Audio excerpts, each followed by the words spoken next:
నమస్కారం. యాత్రాసుధకు స్వాగతం. భారతదేశంలోని అత్యంత పురాతనమైన మరియు పవిత్రమైన నగరాలలో మధుర ఒకటి.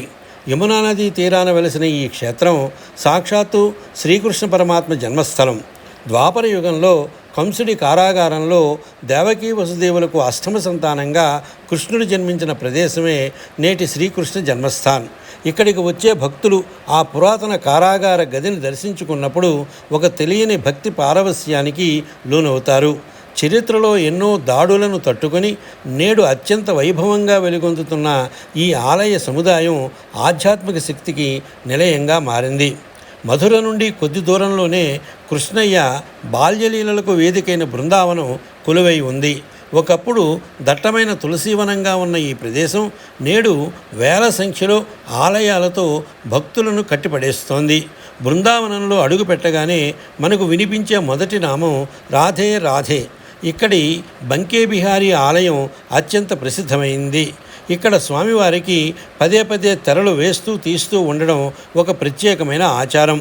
స్వామివారి కళ్ళలోకి నేరుగా చూస్తే ఆయన భక్తుల ప్రేమకు ముగ్ధుడై వారి వెంటే వెళ్ళిపోతారనే నమ్మకం ఇక్కడ బలంగా ఉంది.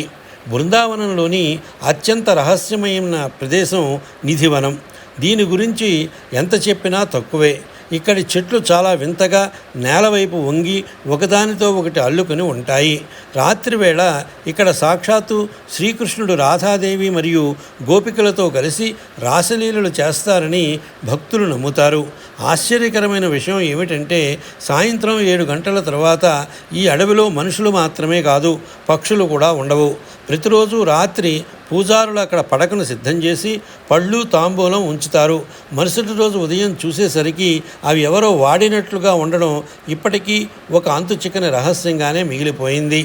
బృందావనంలో ఆధునిక శిల్పకళకు నిదర్శనంగా నిలిచే మరో అద్భుతం ప్రేమ మందిర్. తెల్లటి పాలరాతితో నిర్మించిన ఈ ఆలయం రాత్రివేళ రంగురంగుల దీపకాంతులతో వెలిగిపోతూ ఉంటే అది భూలోక వైకుంఠాన్ని తలపిస్తుంది. అలాగే కృష్ణుడు తన చిటికిన వేలుతో ఎత్తిన గోవర్ధన పర్వతం కూడా ఇక్కడికి చేరువలోనే ఉంది. భక్తులు ఈ పర్వతం చుట్టూ 21 కిలోమీటర్ల మేర ప్రదక్షిణ చేసి తమ మొక్కులు తీర్చుకుంటారు. యమునా నది ఒడ్డున ఉన్న విశ్రామ్ ఘాట్ వద్ద సాయంత్రం వేళ జరిగే హారతి యాత్రలో పాల్గొంటే కలిగే ప్రశాంతత వర్ణనాతీతం. మధురా బృందావన యాత్ర కేవలం ఒక పర్యటన మాత్రమే కాదు, అది ఒక ఆత్మీయ అనుభూతి. ప్రతి అడుగులోనూ రాధే రాధే అనే నామస్మరణతో ఆ ప్రాంతమంతా పులకించిపోతుంది. కృష్ణ భక్తిలో తరించాలనుకునే వారికి ఇది ఒక భూలోక వైకుంఠం. మధుర యాత్రకు అక్టోబర్ నుండి మార్చి నెలల మధ్యకాలం అత్యంత అనుకూలమైంది. ఈ సమయంలో వాతావరణం చల్లగా ఉండడం వల్ల ఆలయ సందర్శన హాయిగా సాగుతుంది.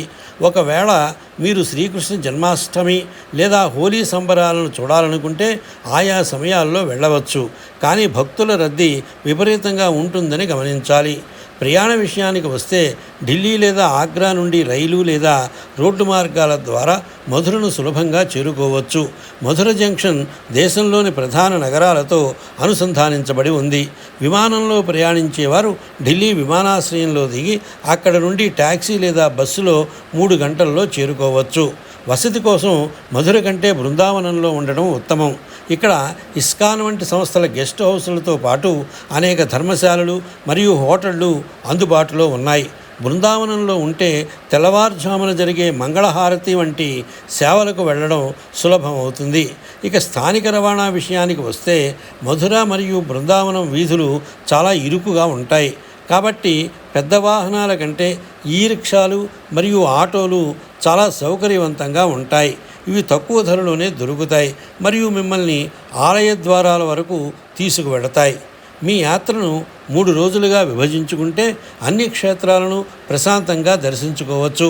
మొదటి రోజు మధురలోని కృష్ణ జన్మభూమి, ద్వారకాధీశ ఆలయం మరియు సాయంత్రం విశ్రామ్ ఘాట్ వద్ద యమునా హారతిని చూడవచ్చు. రెండవ రోజు పూర్తిగా బృందావనానికి కేటాయించి ఉదయాన్నే బంకే బిహారీ దర్శనం, రాధారమణ ఆలయం మరియు ఇస్కాన్ మందిరాలను సందర్శించవచ్చు. రాత్రివేళ విద్యుత్ దీపాలతో వెలిగిపోయే ప్రేమ మందిర్ను చూడడం మరిచిపోవద్దు. మూడవ రోజు గోవర్ధన పర్వత ప్రదక్షిణ, బర్సానాలోని రాధారాణి ఆలయం మరియు నందగామ సందర్శనతో మీ యాత్రను పరిపూర్ణం చేసుకోవచ్చు. బృందావన యాత్రలో అత్యంత ముఖ్యమైన జాగ్రత్త కోతుల విషయంలో ఉండాలి. ఇక్కడి కోతులు కళ్ళజోళ్ళు, ఫోన్లు మరియు చేతిలోని సంచుల్ని క్షణాల్లో లాగేసుకుంటాయి. కాబట్టి వాటిని జాగ్రత్తగా ఉంచుకోవాలి. అలాగే ఇక్కడ ఆలయాలన్నీ మధ్యాహ్నం 12 గంటల నుండి సాయంత్రం 4 లేదా 5 గంటల వరకు మూసివేస్తారు. కాబట్టి మీ దర్శన సమయాలను దానికి అనుగుణంగా ప్లాన్ చేసుకోవాలి. ఆహారం విషయంలో మధుర పేడ మరియు లస్సీని రుచి చూడడం ఒక మధురమైన అనుభవం. ఈ చిన్న చిన్న జాగ్రత్తలు పాటిస్తే మీ మధుర బృందావన ధామ యాత్ర భక్తిమయం మరియు చిరస్మరణీయం అవుతుంది. విన్నారుగా మన కృష్ణ పరమాత్మ నడయాడిన ఈ దివ్యక్షేత్ర విశేషాలు. ఈ వీడియో మీకు నచ్చితే వెంటనే లైక్ చేయండి. మీ స్నేహితులకు, కుటుంబ సభ్యులకు ఈ సమాచారాన్ని షేర్ చేయండి. మరిన్ని అద్భుత క్షేత్రాల దర్శనం కోసం మా యాత్రాసుధ ఛానల్ని ఇప్పుడే సబ్స్క్రైబ్ చేసుకోండి. జై శ్రీకృష్ణ. స్వస్తి.